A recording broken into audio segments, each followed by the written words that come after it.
God, esto que yo tengo hoy a mí no se me acaba. Oh my God. Bueno, Holmen, quería empezar este conversatorio con una pregunta que va a ser un poquito polémica y es que, pues primero, creo yo que es la más importante del cristianismo y hace poquito precisamente se la hicieron al Papa, al Papa Francisco, y es ¿por qué murió Jesucristo? Y lo que respondió el Papa Francisco es no sé. Entonces muchas personas pues me imagino que pues, de la religión católica, bueno, de la iglesia católica, se quedaron cuestionadas y pues muchos otros también, cómo es posible que el Papa, que es la autoridad máxima, no sabe por qué murió Jesucristo. Entonces, cuéntanos, yo sé que es una pregunta muy profunda, pero ¿qué dice la Biblia y realmente cuál es el motivo? Bueno, cuando miramos la palabra de Dios encontramos de muchas formas y de muchas maneras que Cristo muere en la cruz por amor, tal como lo dice la palabra de Dios. De tal manera amó Dios al mundo que envía a su Hijo. Y creo que la palabra clave de por qué muere Cristo es por amor. ¿Por amor a quiénes? Por amor a aquellos que eligió el Padre, por aquellas personas que creen en Jesucristo y que lo reconocen como ese Salvador de nuestra vida, que nos garantiza vida eterna después de la muerte y que nos ofrece la oportunidad de tener una vida conforme la obediencia, conforme la fe, conforme la gracia, conforme su palabra en medio de esta tierra. Entonces, en resumidas cuentas, Jesucristo muere por amor. Esa es la respuesta más contundente que podemos encontrar a través de la Biblia. Pero una persona, y fue precisamente lo que le preguntaron al Papa, una persona que no pecó, que no le hizo daño a nadie, que inclusive antes al contrario vino a dar un mensaje pues bonito, pues nos vino a traer buenas noticias, que es el Evangelio, pues con qué objetivo pues, digamos, necesitaba o Dios permitió que muriera, o sea, no era necesario simplemente que muriera y ya, o sea, que solo muriera, pero tener que morir sacrificado en esas condiciones. Esa es la parte que nos cuestiona, pues que nos cuestiona mucho, y era lo que decía el Papa, o sea, no entiendo cuál era el objetivo de Dios de que Jesús sufriera si según el Papa Dios no quiere que nadie sufra. Bueno, al final diciendo que Dios no quiere que nadie sufra. Creo que después de que el hombre cae en desobediencia desde el Génesis, a partir de la desobediencia del hombre, lo que ha venido al ser humano es sufrimientos de todos los colores, de todas las formas, empezando que la mujer dará a luz con dolores de parto, el hombre se ganará el pan con el sudor de su frente, y hay un montón de experiencias que se vuelven complejas, que se vuelven difíciles. Después de la desobediencia de Adán y Eva, el dolor, la muerte, la enfermedad, el sufrimiento viene a la vida de los seres humanos. Ahora, creo que la muerte del Señor Jesucristo representa la paga de esa vida eterna, de esa salvación que ningún ser humano podía y ningún ser humano puede garantizar lo que Cristo representa en obediencia, en justicia, en santidad, en integridad. Y no hay otro ser humano, por eso Jesucristo es el camino, por eso Jesucristo es la verdad, por eso Jesucristo es la vida eterna. Creo que Cristo experimenta el sacrificio perfecto, por eso ya Dios hoy no necesita otro sacrificio, no necesita que el ser humano esté llevando a cabo sacrificios en busca de la salvación y de la vida eterna. Incluso hay textos muy fuertes donde Dios dice que los sacrificios humanos para Él realmente no tienen la importancia que tiene el sacrificio de Jesucristo, su Hijo íntegro, justo, puro, que realmente vino a dar su vida por nosotros. Y esa dureza, esa crueldad de la muerte del Señor Jesucristo también representa la maldad que hay en el corazón del ser humano, ¿no? Cómo el ser humano en su maldad determina tomar a un hombre justo y llevarlo a unas condiciones violentas, agresivas, dolorosas, también como una muestra toda esta experiencia fuerte de Jesucristo, lo malos que somos. lo malos que somos nosotros como seres humanos, imagínense. La maldad que hay en el ser humano que termina matando al hombre más justo que ha pisado esta tierra. Entonces creo que Dios también permitió esa experiencia dolorosa, compleja, primero porque esa era la paga. De esa forma había que morir para poder garantizarnos a nosotros la vida eterna. ¿Por qué tan violenta? ¿Por qué tan sangrienta? Es que en la antigüedad o en el Antiguo Testamento mataban a un corderito y le sacaban su sangre al cordero y moría de una manera muy fuerte. Y ese corderito que mataban en el Antiguo Testamento era representación de Jesucristo. Y también dice la palabra de Dios en Isaías, de muchas formas, cómo era necesario que Él fuera llevado como un cordero al matadero y padeciera como padeció. Entonces creo que la vida eterna tenía un precio, y ese precio tenía dolor, sangre, sufrimiento, muerte. Es más, hay textos donde encontramos que la Biblia dice que Cristo se hizo maldito. Dice que Cristo se hizo maldito para que nosotros fuéramos benditos. Cristo se puso por nosotros en esa experiencia dolorosa, sangrienta, pesada, y que ante los ojos de la humanidad uno dice como qué injusticia, ¿no? Una vez alguien me decía como qué injusticia lo que hicieron con Jesucristo.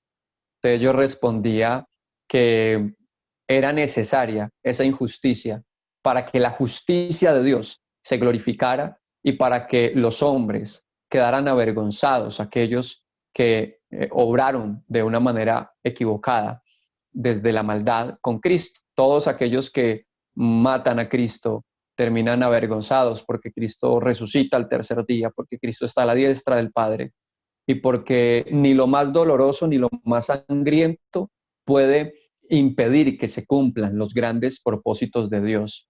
Creo que cuando nosotros nos detenemos a pensar en el sufrimiento de Jesucristo, es la mayor muestra de amor que Él manifiesta por nosotros. Él sufre por nosotros. No todos los seres humanos están dispuestos a sufrir por otro.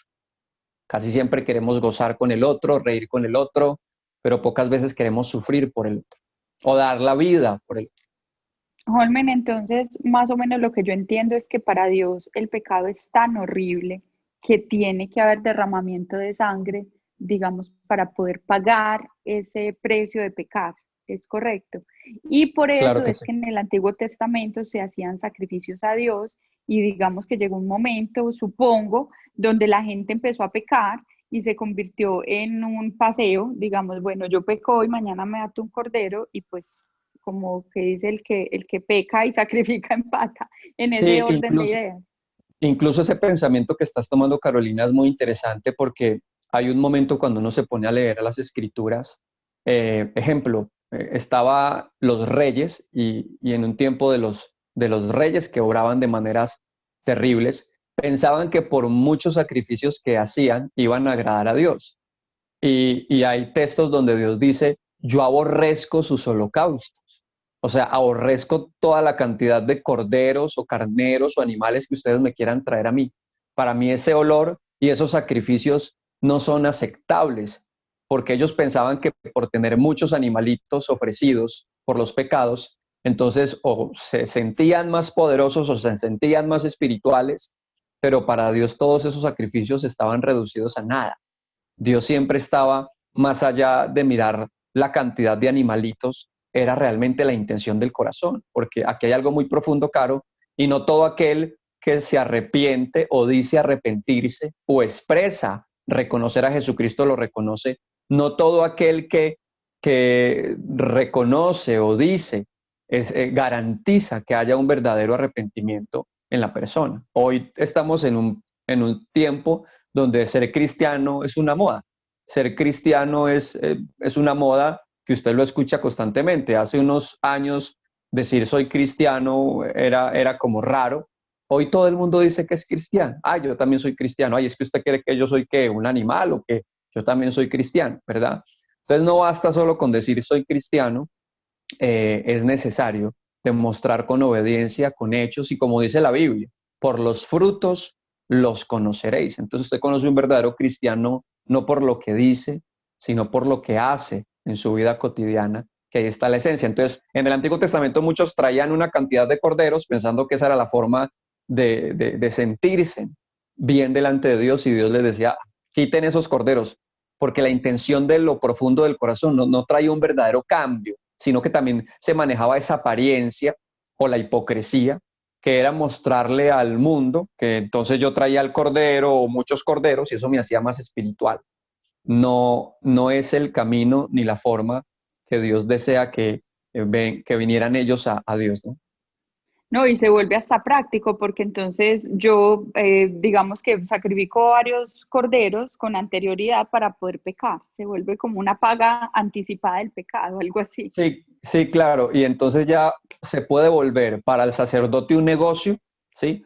Porque se puede volver para el sacerdote del judaísmo. Es que cuando el Señor Jesucristo llega, Carolina, cuando Jesucristo llega a esta tierra, el judaísmo estaba completamente contaminado de corrupción, de engaño, de manipulación, de hambre, de poder. Y eso empezó a generar una cantidad de dificultades en el gremio del judaísmo como religión, por lo que Cristo venía a enseñar y a compartir.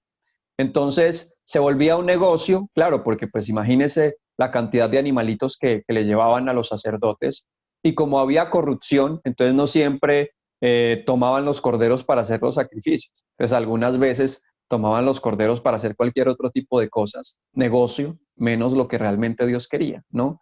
Entonces el judaísmo estaba en unas condiciones completamente terribles, y entonces si llegamos a los tiempos actuales como para poder hacer comparaciones de cosas muy parecidas, porque hay una gran verdad, Caro. La vida del ser humano es muy repetitiva y todo se repite. A través de los años y de los tiempos todo se repite.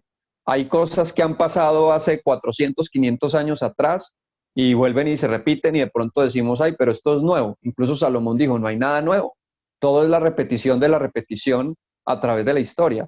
Entonces, ¿qué pasa? Hoy también podemos encontrar personas que piensan que por sus obras o por el hecho de acercarse de formas religiosas a Dios, eso los va a llevar al cielo, o que les va a dar la garantía de calmar sus conciencias. Entonces algunos empiezan a hacer buenas obras para calmar la conciencia, para no sentirse culpables, empiezan a hacer cosas buenas por la gente, pensando que eso los va a salvar. O algunos antes de morirse, entonces dejan pagadas por ahí algunas misas para que los saquen de cualquier lugar de tormento donde puedan ellos pensar que van a llegar, ¿verdad? Entonces hay un montón de ideas equivocadas que están en la mente de las personas por no tener un verdadero encuentro con la verdad y con Dios. Holmen, entonces esto, pues ahí me surgen varias preguntas. Entonces, ahorita pasa lo mismo. Mucha gente, pues decimos, bueno, si Jesús pecó, pues perdón, si Jesús murió por nuestros pecados, pues entonces puedo pecar, porque finalmente ya murió por mí. Y eso es lo que mucha gente dice. Pues de hecho hay hasta ateos que se ríen y dicen, bueno, si Jesucristo murió pues por los pecados, entonces pequemos, relajémonos. Entonces, Claro, y ¿ahí qué podemos decir de eso?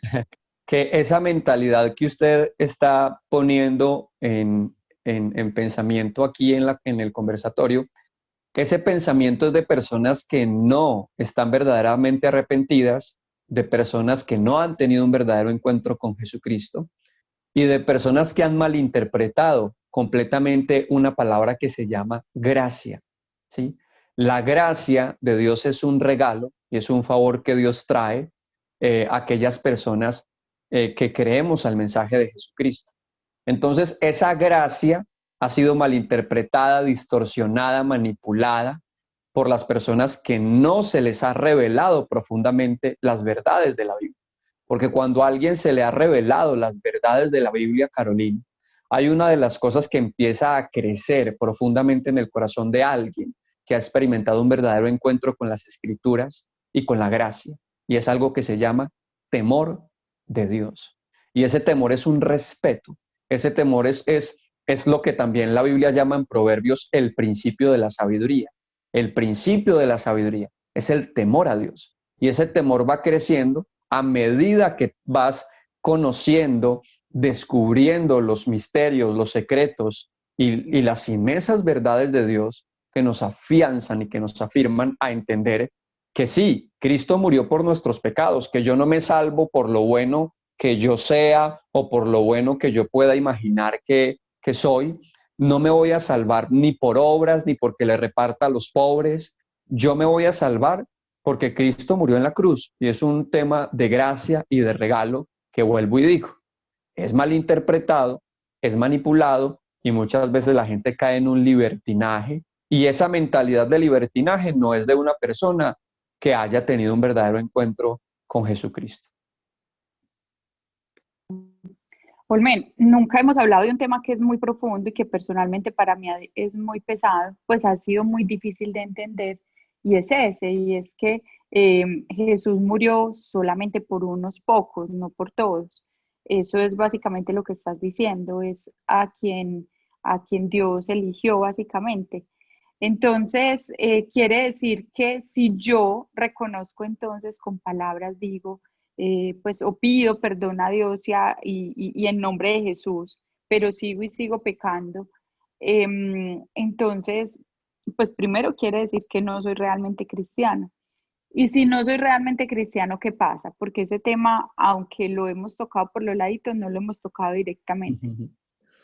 Bueno, hay muchos pensamientos en la Biblia de Dios a través de los apóstoles y de los profetas que nos llevan a entender muchas cosas. Cuando vamos al libro de Juan, al final casi de la Biblia, el apóstol Juan dice qué importante es probar a los espíritus, o qué importante es probar el corazón de aquellos que dicen que son profetas o que dicen que son maestros. Qué interesante es probar esos corazones, porque no todo el que dice que es profeta y no todo el que dice que es de Dios es de Dios. Y hay una palabra que me parece muy interesante de Juan, porque Juan dice probar, hay que probar a la gente. Ahora, ahí está el punto, ¿no? ¿Cómo podemos probar a la gente? ¿Sí? Y Juan empieza hablando acerca de cosas que son importantes y que se pueden profundizar de muchas maneras a través de otros libros de la Biblia. Está bien el punto de reconocer, ¿no? De reconocer a Jesucristo, está bien el punto de reconocer que Cristo es el Salvador, que Cristo es el Mesías, pero no basta solo con el reconocer, porque hay gente que se queda en el reconocimiento, pero no va a la obediencia, al aceptar y al tener una relación con Jesucristo y una relación con lo que está escrito y con lo que la Biblia dice, que es ahí donde debo tener sintonía y donde debo tener coherencia para garantizar que mi obediencia con lo que está escrito armoniza lo que Cristo nos ha dejado en sus mensajes profundos para nosotros realmente dar testimonio de que somos verdaderos, y cómo podemos probar que los otros son realmente verdaderos a través de la palabra, a través de esos frutos de obediencia que las personas van experimentando, y cuánta coherencia, cuánta sintonía hay con lo que piensa, con lo que dice, con lo que hace y con lo que la palabra del Señor nos enseña. Ahora, claro, y aquí quiero volver a hacer énfasis, los tiempos se van a volver tan peligrosos a través del tiempo, que la gente más peligrosa o la gente más mala va a salir de la misma iglesia. Y era algo que Pablo le decía a Timoteo. Van a salir unos hombres con un perfil y con unas cualidades terribles de la misma iglesia. Y alguien, cuando ya se acerca al conocimiento de Dios, pero no hay un arrepentimiento, muchas veces ese conocimiento lo usa de una manera en la que daña las personas, y esa gente peligrosa sale de la misma iglesia. Y por eso a través del tiempo es tan importante, primero, afianzarnos en las doctrinas fundamentales de la Biblia. Segundo, tener un buen acompañamiento bíblico a través de personas idóneas, formadas, no neófitos, ¿sí? Hoy, tristemente, hay muchos neófitos que salen a enseñar cosas que tienen que ver con doctrinas, pero no son profundos en las doctrinas. Siempre digo que alguien que es nuevo en el camino de Dios o que es nuevo en el Evangelio, es válido que empiece a hablar acerca de las buenas nuevas de salvación de Jesucristo, pero hay que tener cuidado cuando se es muy nuevo a la hora de tocar temas profundos de las doctrinas de salvación, de las doctrinas profundas de la Biblia, porque es ahí donde es necesario uno tener el acompañamiento de una persona o un anciano, una persona que tiene madurez, que tiene experiencia, que tiene mucho conocimiento. Incluso en el judaísmo, Caro, en el judaísmo, cuando uno se pone a mirar en el judaísmo y el judío como tal, es una persona estudiosa, es una persona que le gusta leer y es una persona que siempre es muy apasionada por ese proceso de formación, de aprender, de conocer, de leer, de estudiar, de escudriñar.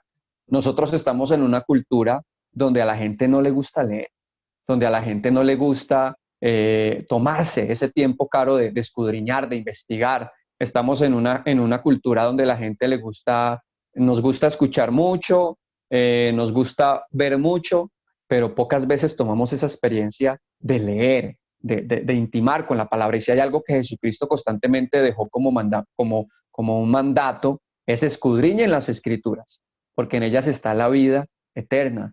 Imagínense lo profundo que es, Carolina, estudiar las Escrituras, porque en ellas está la vida eterna, en ellas está la abundancia de todas las riquezas de Dios. Entonces, hay que tener mucho cuidado porque hoy podemos encontrarnos personas con unos perfiles muy cristianos, que parecen muy cristianos, con una capacidad intelectual, con una capacidad y con una elocuencia y con muchos incluso argumentos, pero que terminan muchas veces haciendo daño, por cuanto no hay un corazón puro, santo, arrepentido y que tiene un verdadero encuentro con Dios. En el libro de Hechos de los Apóstoles había un mago, Caro, que estaba mirando cómo podía tener el Espíritu Santo y buscar la forma de experimentar esos poderes que surgían de los apóstoles, y estaba allí entre los apóstoles, pero volvemos a lo mismo, no había tenido un verdadero encuentro con Dios. Y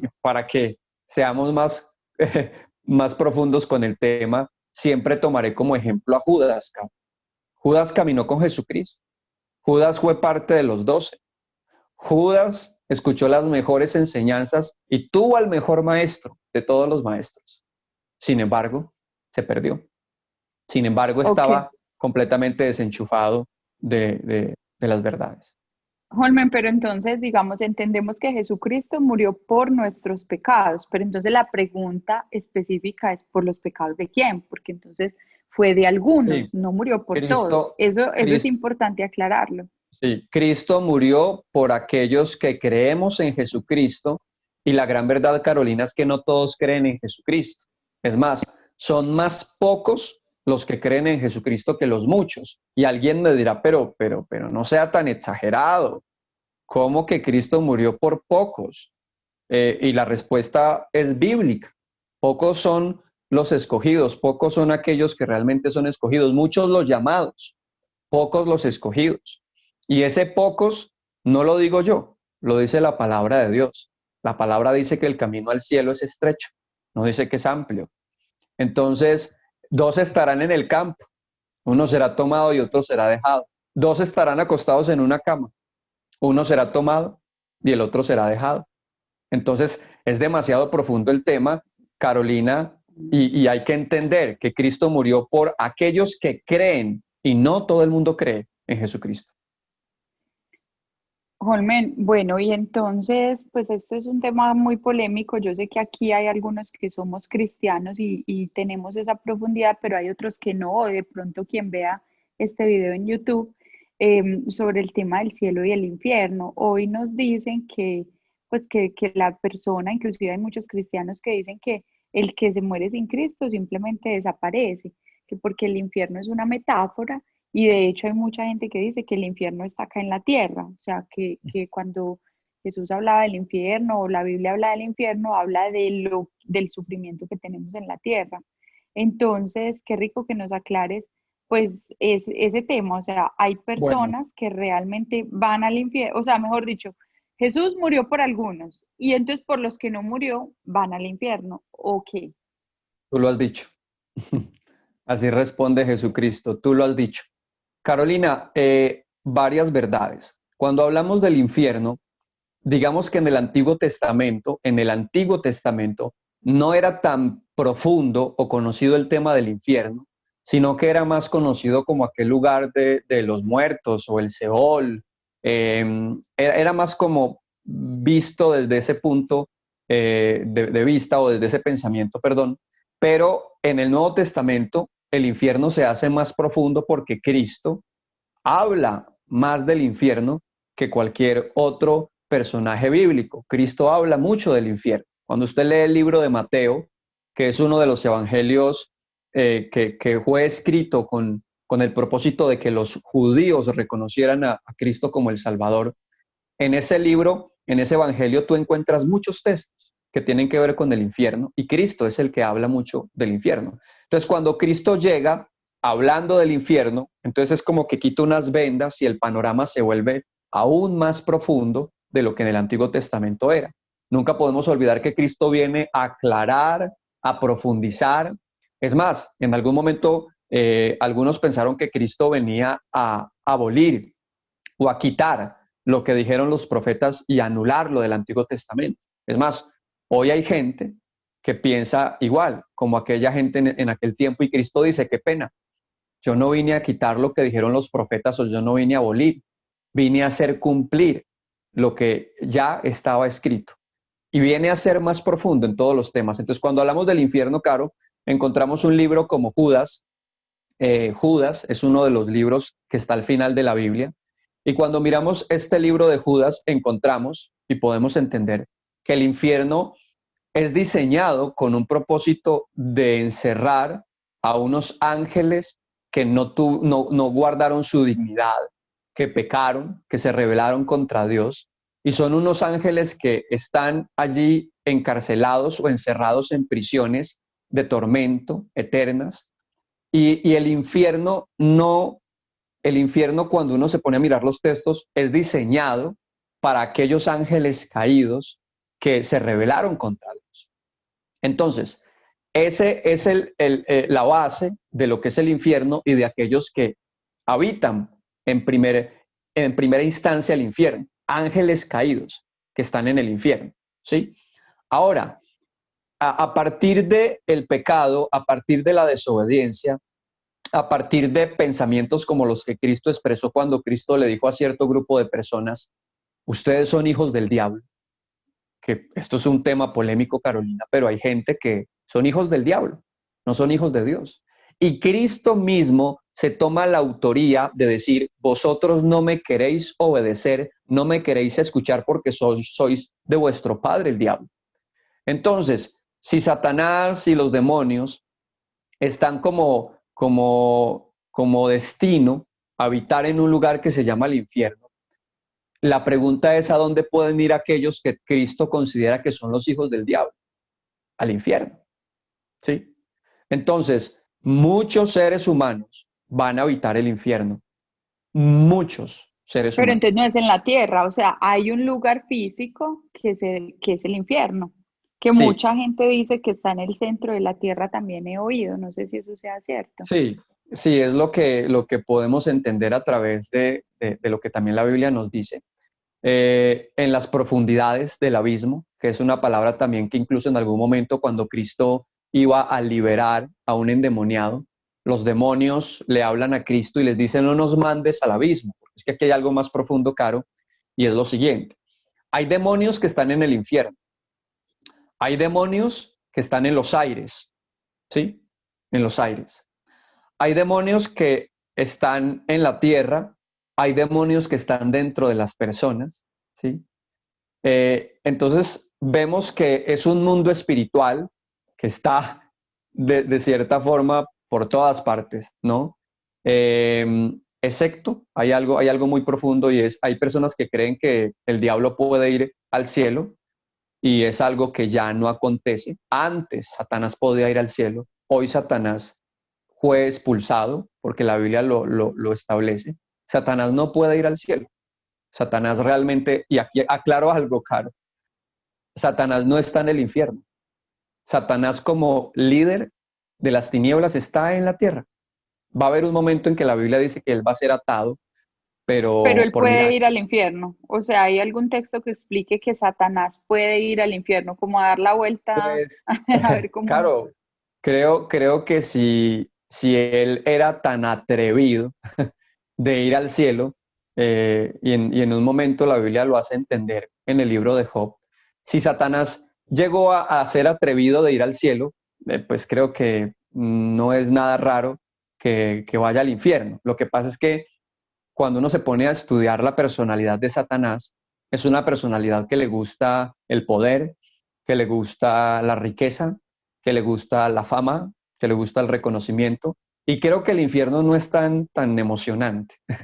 Creo que para Satanás es más emocionante la tierra, ¿sí?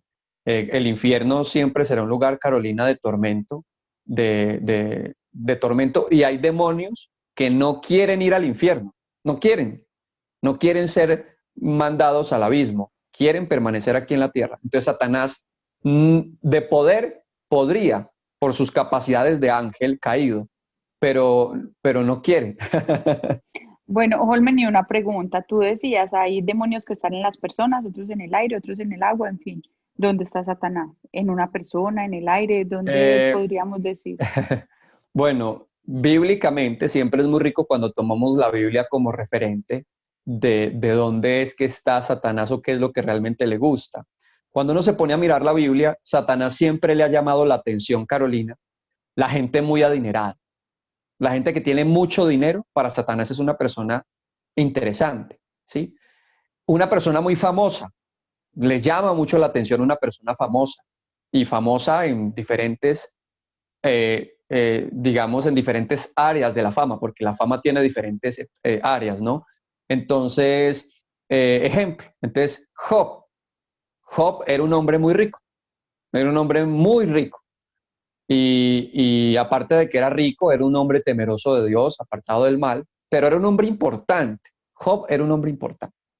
Y creo que a él se le vuelve muy interesante el tema con Job y volverse para Satanás un tema personal por las cualidades tan altas y el estándar que tenía Job delante de Dios como ser humano y como una persona que también era reconocida ante el pueblo.